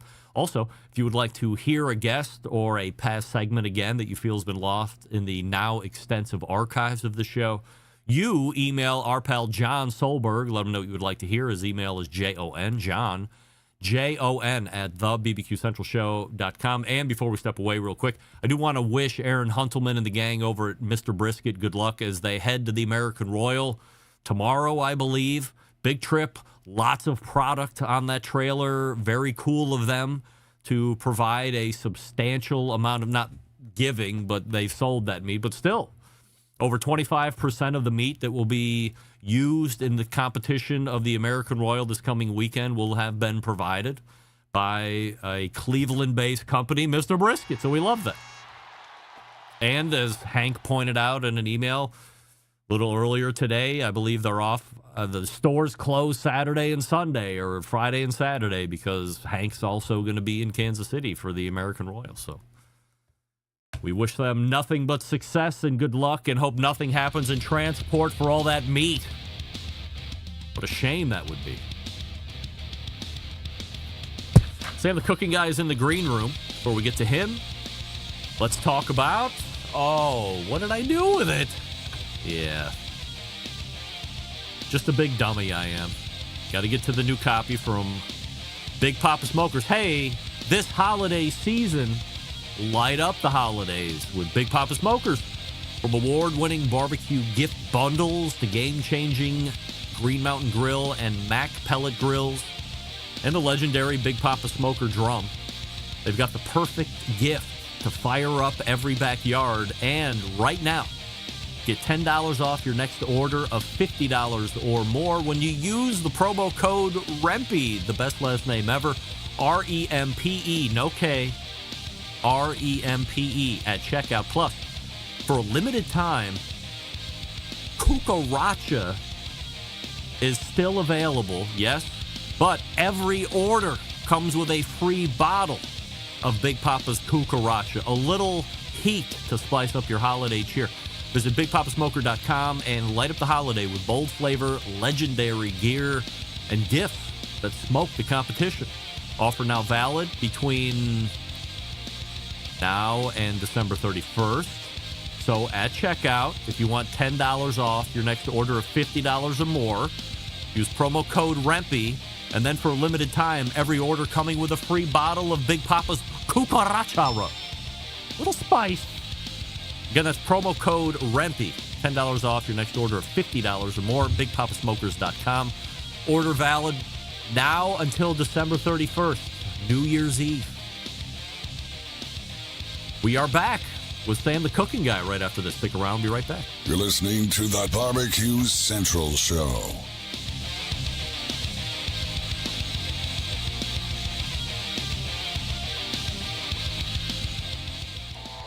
Howard Stern, Jim Rome, Dan Patrick, and Greg Rempe. The Mountain Rushmore of talk show entertainment. Now, let's get back to the Barbecue Central Show. And this portion being brought to you by Pit Barrel Cooker, the most unbelievable outdoor cooking device on the planet, available in 3 sizes, a host of accessories. Doesn't matter if you're a beginner or professional, Pit Barrel Cooker is the one for upright barrel smokers. Visit pitbarrelcooker.com and tell them the Barbecue Central Show sent you. And while you're at it, throw some pecan shell pellets in there, too, for a little zesty smoke. Hey, it's that time of the month where we welcome in our favorite YouTube cooking personality of all time ever on the face of the earth, a cookbook author, has been known to host TV shows, also a Barbecue Central Show's guest, Hall of Famer, and currently 3.84 million YouTube subscribers as of about 2 hours ago. We welcome back our pal, Sam the Cooking Guy, after a month off. Hey, Sam. Can you hear me? I can. Can you hear me? Okay, good. Yeah, except you know what? I couldn't find my plug-in for my Shure mic. Yeah? So I've gone wireless, which is fine, Sure. except I like to hear my voice. Right. just Well, you're helps not me, monitoring without the plug-in. I'm not monitoring. And I know how important volume and audio is to you, and it is to me. And so I'm not happy, but I'm going to be, I'll tough it through. For Christmas and or Hanukkah or both, would you like me to send you a new headset that's pluggable? Oh, sure. You just have them sitting around? No, I do. A plethora of gear. You never know. I get one. I just don't know where it is. I keep this in the closet, and it's got this USB C to C thing, and the mic is always wrapped around. Did I take it to Orlando with me? I don't know. I have no idea where the hell it went. I blame my wife. That's what I'm going to do. I'm going to. I would never blame. When your shit wife. goes She's wrong, a delight. Blame your wife. What? She's what? What kind of life are you living, man? What are you talking about? When shit goes wrong, don't blame your wife. Happy life. Who am I blaming? I'm going to blame the dog. The Why dog. do we have to blame anybody? Can't we just chalk it up to misfortune? No, somebody must pay for this. We will hold somebody accountable, or else. 40 years. You tell me there's not. Yeah. Wait. When I do this, hold on. Wait, let me just do it. What light is shining right there that makes me look like a dweeb? Is it your monitor, or like in your glasses, you mean? Yes, I don't like that. Let me do that. Is it better? No, I mean, it's really no big I've deal. had this has been a shitty day for me. It started with the hygienist this morning. Oh, what did she tell you? She didn't tell me anything bad, but they always use the light that they use in the dentist's office is that one on that big sort of podium thing. Yeah, they shine into your mouth. So this is a new hygienist today. I guess she's trying out for the job. They told me that, and I said, "Oh my God, am I going to like her? Is this good?" She goes, "No, we think we're going to hire her." I go, "Okay, good." I love my dentist's office. So I don't know if I was a guinea pig along with other people. So she starts doing her thing, and I'm getting like a flash of light in my eyes, like I can't believe. And I go, I don't know what's going on. A couple minutes later, again, like so bright, Greg. I'm shutting my eyes and I'm shielding, and then I realize it's because she's not using that thing on the podium. Yeah, she's got a headlamp. Oh, but the headlamp is not like a wide one. It's like this thick only this wide. Yeah. And every time she turns a certain way, Oh. it burns into my eyes. It's a concentrated beam. It's terrible. Wow. So my day started with that. Then I went to the supermarket, and I fought with a couple people there that I wasn't What do you happy mean you with. fought with a couple people in the grocery store? I go. We shot you 5 talk omelet. to people in the grocery store? No, not like. I never would. I never talk to anybody in the store ever.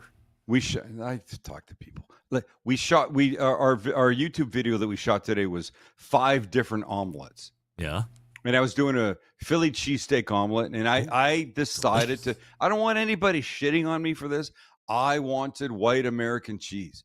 I've done the provolone. I've done the whiz. I love all that. But for the omelet, I wanted white American, and it's my prerogative. Me and Bobby Brown. It's my prerogative. Yeah. So I'm standing at the counter. I need 2 slices of it, because they don't sell a pack of the white American. They don't sell white American. This is California. They don't sell white American in a pack. You have to go to the deli. I'm going to lie about this. I'm not.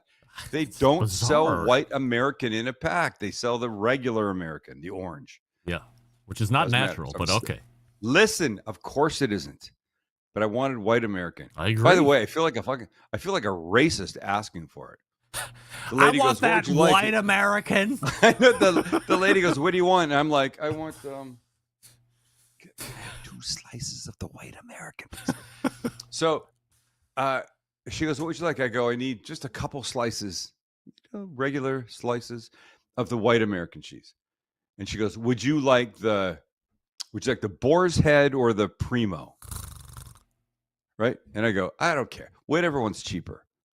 And just as she says that, the head of the whole cheese department happens to be walking behind me. And the woman says, "Primo is full of fillers and shit." I'm like, what is she? I don't want that information from her. And by the way, the Primo brand is that store's brand. Oh, that's their house brand? Yeah. What is she doing? I don't like that. I can't believe they're giving women to be in charge of cheese. Stop that. Crazy. So wait. Okay, so then I go through all that bullshit, right? Just kidding, women. I check out. I've got all my stuff in like a cooler bag in a shopping cart. Did she charge you for 2 pieces of cheese? Yeah, I think it was like $1. It's outrageous. Just give them to you. 2 pieces of cheese. They give cheese away to little kids to eat, to shut them up. They're in business. I know. I should have said, "Can I try a piece of the?" That would have been the move. Could I try a piece of the white cheddar, please? Thank you. Oh, by the way, give me one of those. I'm not sure. Could I try 3 more? So anyway, I have that moment. Then I go to checkout, and I have my cooler bag with a ton of shit in it in a cart. I'm walking out of the store as one of the store clerks has just done a sweep of the parking lot of carts, right? Sure. Now he's got this long line of carts coming in. And I'm like, okay, well, I could just be a dick and leave my cart anywhere, or I could do this. I take my cooler bag out, I turn the cart around, nice guy, and then I nestle it into the front of his line of carts. And what does he say to me? Why are you doing that? No. He says nothing. Oh. I didn't have to do that. I did that. That was the right thing to do. I don't want to paint with a broad brush here. Is there? You will. Go ahead. Is there a chance? Yeah. He didn't speak English. He wasn't being rude. 1,000% no. Oh. 1,000% no. 1,000%. Rusty, what do you think? Oh, wait. Never mind. And you know what I said to him? He says nothing, and what do I say? You're welcome. I say, "You're welcome," but a lot of emphasis on the welcome.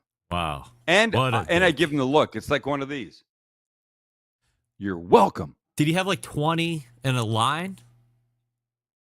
About maybe. Did he have the cart leash over the front? But I didn't see. But they were stopped. No, there was no cart leash. There's no cart leash. One time, I was at BJ's wholesale club in the winter, and I was passing. I was taking my cart to the cart corral, and the other guy was Right thing to passing do. me. Yes, that's how you can tell if somebody is really a good human or not. They return the cart to the cart corral. This guy had his leash, but the front one not leashed, and it broke free, and it ran into my car. Damaged the back quarter panel, thousands of dollars worth of damage. Well, they had to pay for it. It was a whole situation. Oh, they did pay for it. Oh, yeah. Like, it was all on camera, of course. I went right in. But you got to have the leash. I was doing the right thing. Totally. You and I are cart returners. Yes. Only good humans are. I can't remember who I've just started following. This guy's amazing. He has a sticker, a magnetic I sticker. follow him. I know him. Yes. I love him. The guys get out and they tear the sticker off and they throw it back at him, and he just throws another one on. It's the best. I started following a guy. I can't remember what his name is. He stands in school zones that are like 25 miles an hour with like one of those cop speeder guns. Yeah. And he trains it on the car. And as the car comes, he's like, "Fuck you, piece of shit." 60 miles an hour in a school zone, and he throws things, but everything's always different. It's like chow mein one day and a head of lettuce the next, and mushrooms and just blueberries, random stuff. These are the heroes of our society these days. I agree. They really are. I agree. I don't want to get beat up, so I wouldn't do that. But. Yeah. All right, so you nest your cart onto the train of carts going back into the store. You're not thanked. You say, "You're welcome." You're welcome. And then you finally get back home to do your omelet cook. I go and I shoot, and then I'm pissed. No issues with part-time Chance or Maxi Boy or anything to keep the momentum going? No, we might keep those to ourselves, but there's always issues. Working with family, there's always issues. Hey, I didn't know if you knew this or not. And I know you are a fan of the show. Yes, I am. So pardon me for being redundant. But you did see that I am officially a lord of Blairdom. Did you get to that point last week when I mentioned that? How could I not have gotten to that point? Well, I only asked because I don't listen. If you didn't address me by my lord yet. Listen, and I won't. I mean, you have to. Rule 3 says you have to. I do. I read it. I do not have to. Yeah. Right. Good for you. I forgot what I was going to say. Shit. Just because I'm a landowner in Scotland doesn't mean I have to force my makeup title on anybody. You can. Good luck with that. Oh, I can. It's hanging up at work right underneath director of what are the girls calling you now? My dad. My liege? No, my lord. My lord. Yeah. Lord Dad. That's what they call me. Lord Dad. LD for short. Yeah. Yeah. You don't believe that, do you? I don't. No, actually. Here's what I don't believe. I do not think that those girls. Yeah. Here's what I don't believe. Yeah. Sam, the cooking guy, on video was caught parboiling ribs. Oh my God. No, they weren't ribs. What are you doing? Oh, I'm sorry. Chicken wings. They weren't ribs. I think that's even worse. What are you doing? Stop it. What are you talking about? Why would you do that? Just why not just put them? Why not put them on the Traeger and soak quick in little fat render? No, fat render on chicken wings. What are you talking about? Come on, listen. You can't say triple cooked unless you've done something else to them. Believe me. I know. You don't. I know triple cook method. My in-laws patented the triple cook method. Parboiling, but it's not parboiling. It's completely boiling. Then on the grill, and then through the microwave. Some of the best wings I've ever made. But there's no reason to parboil those wings. Listen, you know why don't you come to California one day? Let me make them for you. I'm telling you, they're effing insane. I bet. And then the ghost pepper sauce was. I saw you guys do the little spoon thing on a cutaway. It's hot. No, I saw Max kind of do the. Whoa. Yeah, Max. I did a lot. I did like a. You did. It was like a spoon in, and it was thick, and I had it. Max dipped like just the baby little bitch chip. Boy. Like when we did the 1 chip challenge. Max is. Why would have you done the 1 chip challenge? I would never. I don't even think it's still legal anymore. Did they kill somebody or something? Yeah, they did. It was ridiculous. I ate the whole thing. It was effed up. Why Max would you do had it? like a piece like this big. But for the audience, we love the audience. We want to give them entertainment. Greg, I like the audience too, but I'm not gonna eat a hot chip. If there I would come be a out better there, will chance you of eat a hot me. chip? Oh, No. But there's a better chance of me doing a spoonful of ghost pepper sauce, not a one chip challenge. That's nonsense. By the way, HOF. the ghost Hot pepper HF. sauce looked. I mean, it looked delicious, just aesthetically pleasing. No, it was gorgeous. It was really good when you mixed it with other things. You just can't eat it like I did off the spoon. That's just You're asking for it. Could you do the 100%. show Hot Ones? Would you do that? I've got two. Yeah, of course. You would? Why don't they ask course, you? I think that would be a fun show. You know what? The people that they start at are at this level, and watch this hand. Here's my level. Can you see it? It's going further down. Further. Wait. There you go. That's where it is. I don't know. I feel like you would bring way more comedy and insight and entertainment than Kim West or whatever her name is. Kardashian. Kim Kardashian. Kim Kardashian. Yeah. Who's going to watch Sam the Cooking Guy versus Kim Kardashian? Me. Well, thank you. Okay. They get one view. Hey, one view. They got a huge built-in audience. I mean, everybody's watching. It doesn't matter who's on there. There's gonna be a lot of views. People are gonna watch. I get you, but come on, they're not gonna. They don't give a shit about me. Well, at least we know you would. They don't even know who I am. So I wanted to say when I come out and we do this wing challenge. When's this happening? Yeah. I mean, we're just kind of spitballing it at the moment. Okay, go ahead. So let's say within the next 6 months, I come out and you do both. I bet I can tell the difference between one that goes right into the Traeger and then finished in the fryer versus one that has been parboiled and then finished triple cooked. So double cooked, triple cooked. Look, you're a lord, so you probably know this shit. Yeah, good. Well, See, I'm glad you're Beckham became a knight today. I don't even know who that is. David Beckham. You ever heard of him? Soccer player? No, I don't know soccer players. You don't know who David Beckham is? No. Quick 10 listener poll. Who knows who David Beckham is? Right. Do it. Listeners, if you know who David Beckham is, then please just say yes or say no. The fact that you're putting him in air quotes is fucking ridiculous. Soccer player. I don't know soccer. I hate soccer. It's worthless. It's boring. I mean, I just don't care. You know how I know it's worthless is because it's like maybe the 4th, 5th most popular professional sport in America. Like if America doesn't like soccer, I don't like America. They don't like soccer. There is this other thing called the world. The rest of the world. I don't live in the rest of the world. I live in America, buddy. So do you. Yeah, you live in this. Leave America. You live in this country so much that you became an American. I had to. You didn't I have want to get kicked out. By the way, I could have been kicked out. Yeah, but you're saying the cooking guy. You once told Hoda Kotb and Kathy Lee, "Shut the f up." I never live said on that. television. Oh, so I great. said, please, can I speak? Yes. Please, can I speak? 1 minute. Okay. That's exactly right. 1 minute. Oh, what was I going to ask you? Damn it! Get the shit. All right. Write things down. So last month it was 3 ingredient recipes. No, it was eggs for 30 days. Now it's 3 ingredient recipes. Yeah. What's next? Now you've 2 things start a streak. So now you're on a streak. I know. You gonna break the streak? I know. I don't think so.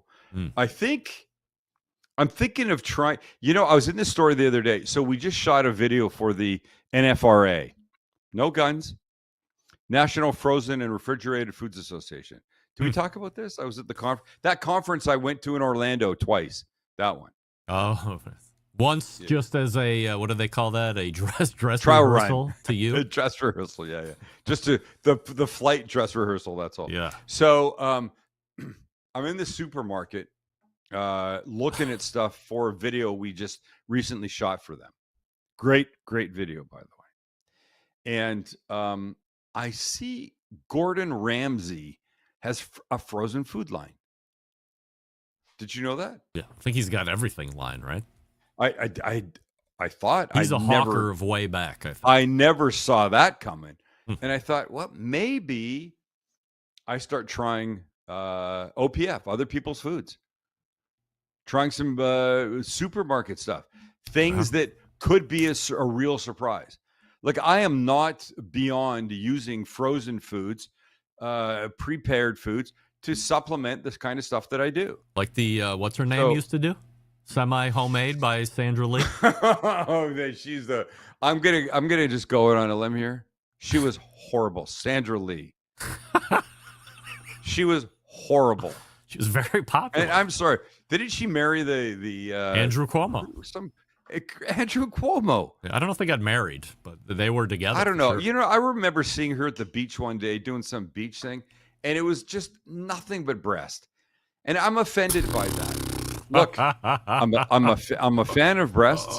I've loved them ever since I was probably a 12-year-old boy, and I'm a 66-year-old man. So it's a. When I was born, Probably I before appreciated them. Yeah. And then I dropped off, and then I came back to them, and I love them.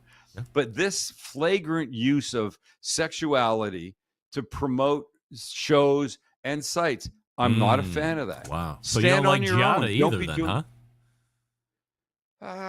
Giada doesn't show them. I don't think. Find me a Giada De Laurentiis shot that shows as much skin as Sandra Lee would show. 10 listener poll. When I say Giada De Laurentiis, the first thing you think about is boobs. Yes or no? No, you don't. You think about her giant head. She has a huge head. I do.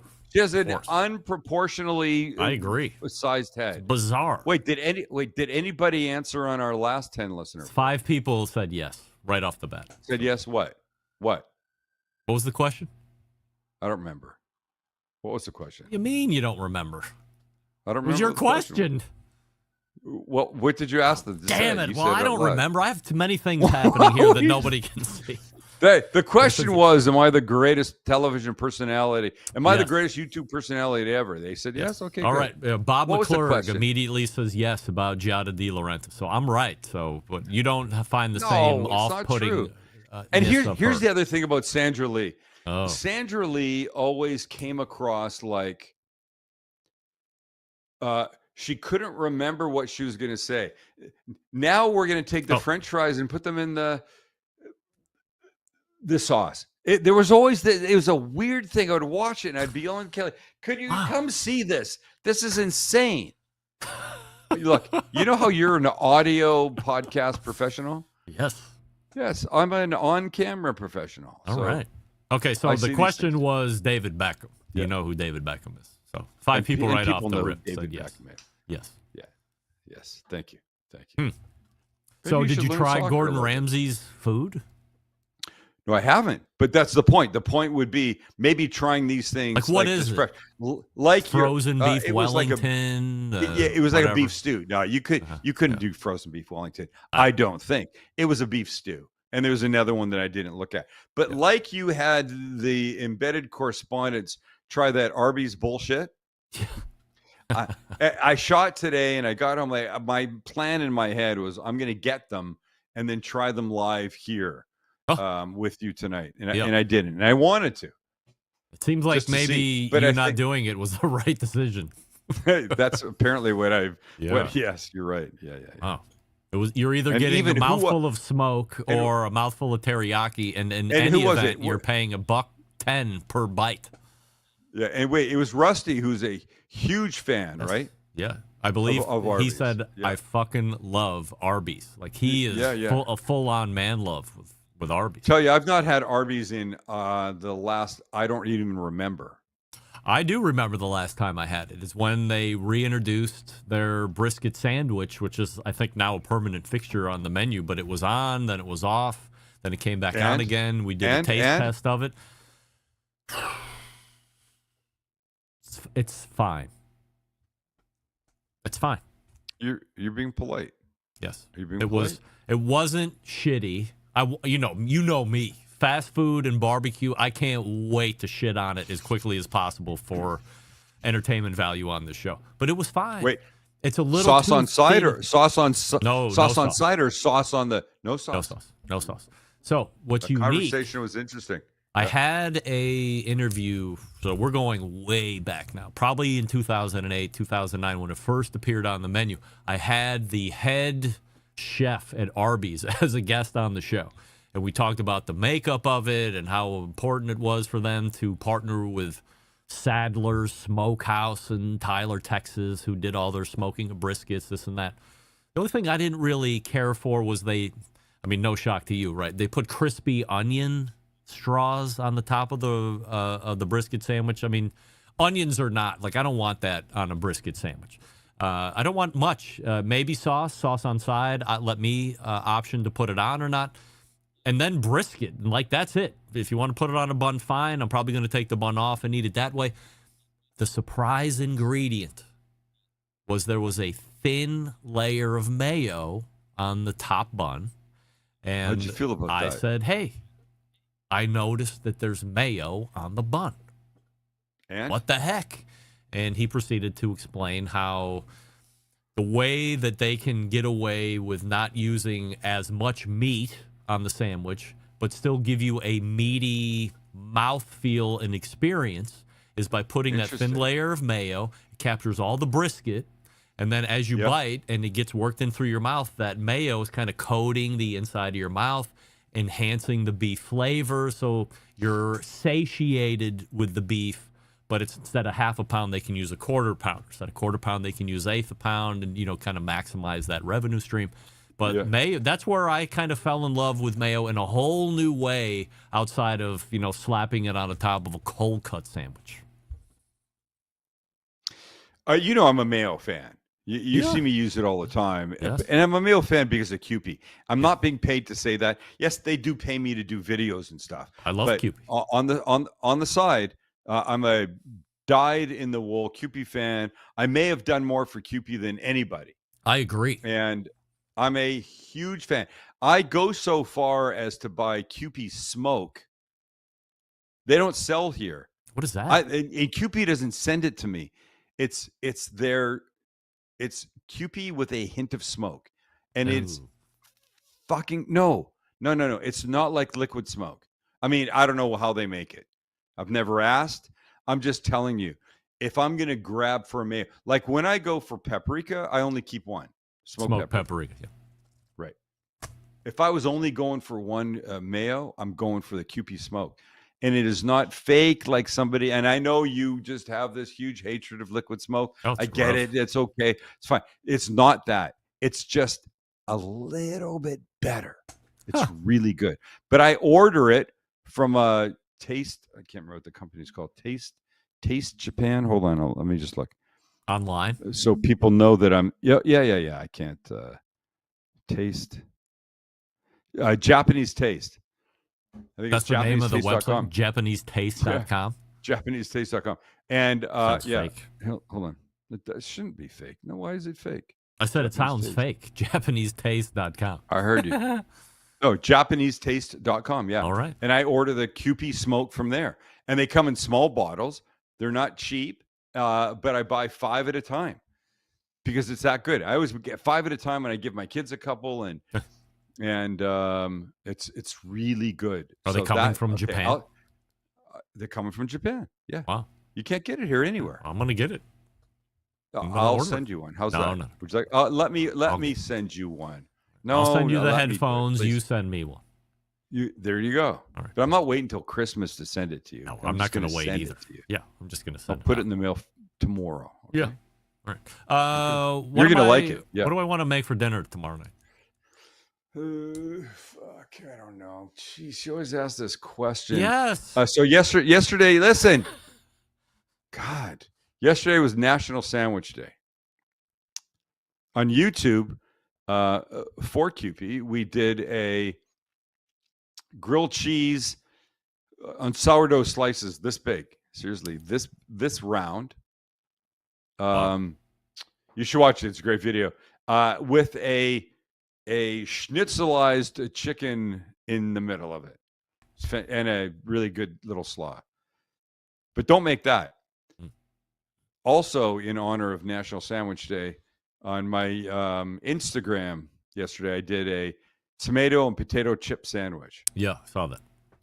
White bread, Japanese mayo, fresh ripe tomatoes, kosher salt and pepper, potato chips, white bread on top. Go and then cut it and you eat it.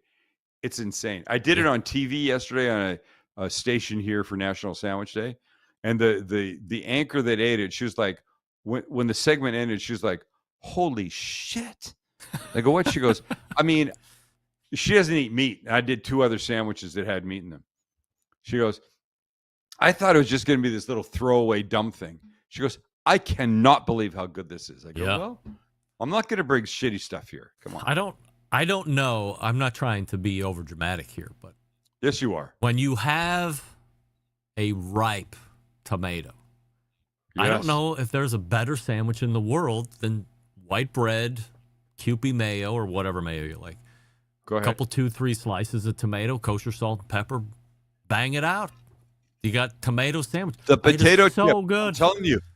Listen, yeah. the potato chips add that component that the bread and the tomato don't bring. Yeah. They bring the salt, they bring the crunch, they bring the texture, they bring the sound. Yes. Don't forget about the sound. And by the way, whenever you hear me on anything I do, take a bite of something and it crunches, that's the sound.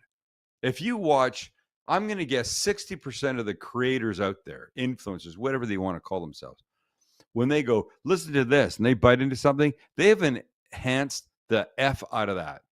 It's not a real sound. I'm like, there's no way shit sounds like that when you bite it. And half the time, when they bite, the crunch comes before they finish the bite. It's bullshit. I hate those people. Damn it.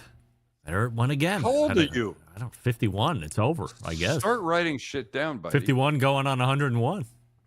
Apparently. Yeah, but it was a quick follow-up to whatever we were just talking about. That doesn't matter. You forgot about it. Crunchy chip. You're just all whatever. forgetting, yeah. Yeah, all right.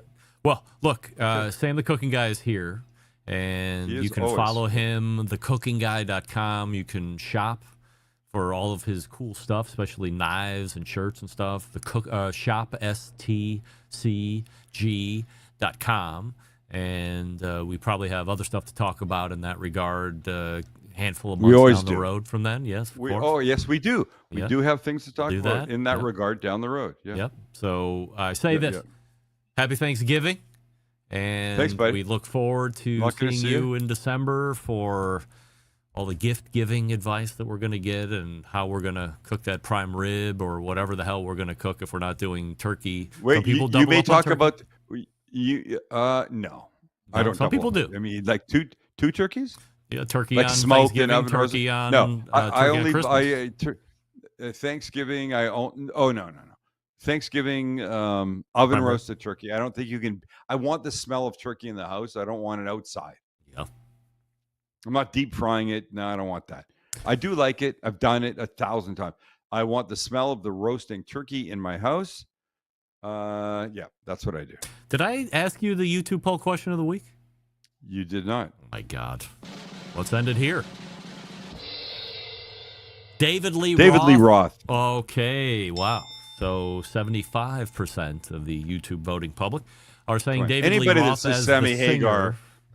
All right, so let's go down the Van Halen triad of questions here. So David Lee Roth, singer for you. Who's the better singer? Like the classically trained singer. Who do you think the better singer is? David Lee Roth or Sammy Hagar? I don't think I'm prepared to answer it that way. But that's the question. Van Halen to me is David Lee Roth. End of story. That does. End of story. Yeah. Most iconic number of songs are in the David Lee Roth era. Then for you?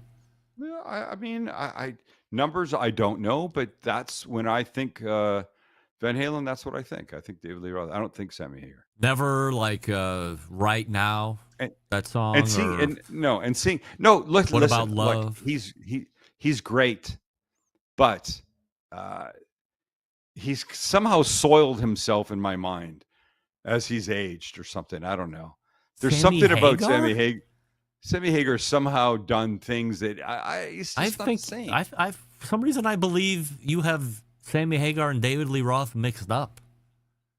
No, I want David Lee Roth. Like, you see David Lee Roth now? Talk about somebody that soiled himself. I mean, it's a joke. No, I know. Sorry. I mean, listen. For me, I'm going to just go with David Lee Roth. That's the good old days. Panama, the Jump. old. Thank you. Running with the Devil. The list goes on. Jamie's crying. Listen to you. You should have been a DJ or something. I should have. The Saturday morning AFM radio guy. Go ahead. Give me lead me into a David Lee Roth. Lead me into a David Lee Roth song as we leave this segment. I don't have any music queued up. You don't need music. Hey, it's 10:43 on a Saturday morning. Let's go. Wait. I might have some here. Let me see. Show setup. Yes. Go to the intros. Okay. Let's see. All right, here we go. Stand by. Do it. Go on. Do it. 10:50 time. 10 minutes till the top of the hour. And you got Captain Birdseed with you here until the top of the hour. Coming up after me, it's my man Sam, the cookie guy, taking you overnight. Currently 67 degrees in the Rock and Roll Hall of Fame city. And on your FM dial, it's Aerosmith with Pink only on WNBC. How about that? Come on. Bring more of that in. Do more of that. Okay. Wait. I had a thought about a new segment you could do. Oh, great. Yeah. Maybe we talk about this next time. Maybe we talk about this before and you bring it on as a segment. Ready? Are we mentioning it? I'm going to mention it. All right, go ahead. What would we like you to change about the Barbecue Central show? What do you think about that? I agree. I'm always open for conversation. My door is always open. I'm open for constructive criticism. I have one thought, just one thought. We'll talk about it. Okay. And we'll save it for on air. All right. See you next month. Wow. Boy, I can't wait until next month now. Don't ask me about it when we talk tomorrow or the next day. I'm hoping I forget about it in the next 2 minutes because now I'm like my stomach's in knots already. If your audience doesn't know, A, we've never met. Right. Ever. And B, we talk a couple times a week. Yeah, for sure. Yeah, something like that. Texting like important stuff. Yeah, real life stuff. Yeah, legitimately real life stuff. Yes. All right. Have a great Thanksgiving, and I'll see you in December. Yeah, I hope to talk to you before Thanksgiving. I hope so. Still. All right. And then we'll get this new segment lined up. Boy, I can't wait. All right. Sam the cooking guy, everybody. All right. We have one piece of business to do before we call it an evening here. And I thank Sam the cooking guy for the extended time, of course. Hey, step into the world of what? McAuliffe Cigars, where each blend is a chapter in a grand tale of craftsmanship and passion. Their portfolio is a symphony of flavors, each note carefully composed to create an unforgettable Nicaraguan smoking experience. For instance, the Color Series, McAuliffe Black, a 2023 Cigar of the Year by the folks over at the Cigar Authority. McAuliffe Blue, McAuliffe Red, McAuliffe Purple. How about McAuliffe Green? By the way, everybody, McAuliffe Green samples. Also, you got a sample of blue or purple because I'm a nice guy. So you got 2 cigars in the mail on their way to you. You should be getting them here shortly, if not tomorrow, if you haven't gotten already. Smoke them down. Let me know. Let me know what you think of the green, that Modafina wrapper. Oh, I'm telling you, it's growing. It's definitely number 2 favorite. The website, McAuliffeCigars.com. Use the locator to find a retailer near you, and we're spelling it MICALLEF. Cigars, McAuliffeCigars.com. We're back to wrap up the show right after this. Stick around. We'll be right back. You're listening to the Barbecue Central Show.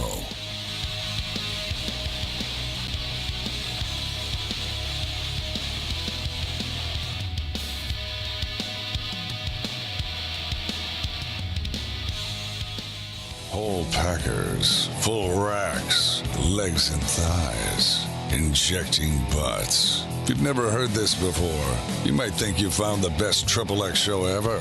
Let's get back to the most homoerotic host out there today, Greg Rempe.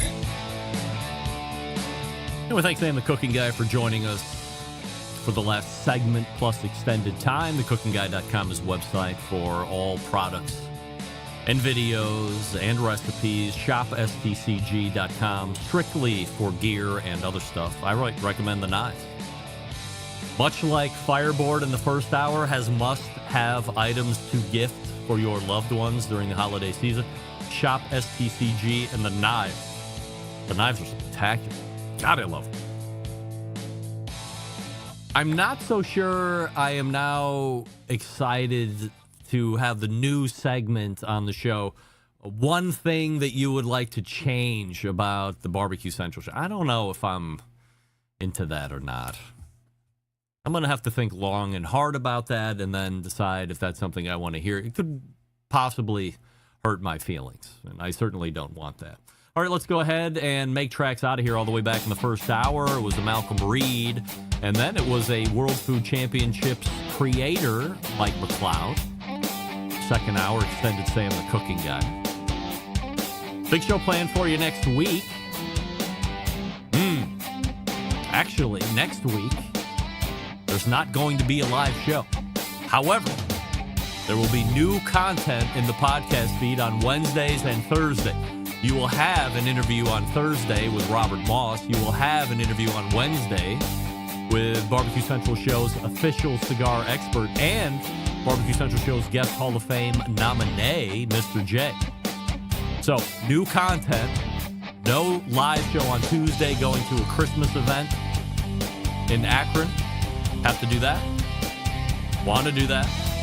But want to give you great new content on Wednesday and Thursday, so we're going to make that happen as well. Wow, lots of things going on. So, how do I always leave you? September 11th, 2001. And until the next live show on November 18th, this is your program host and proud U.S. American, Greg Rempe, saying, Shalom!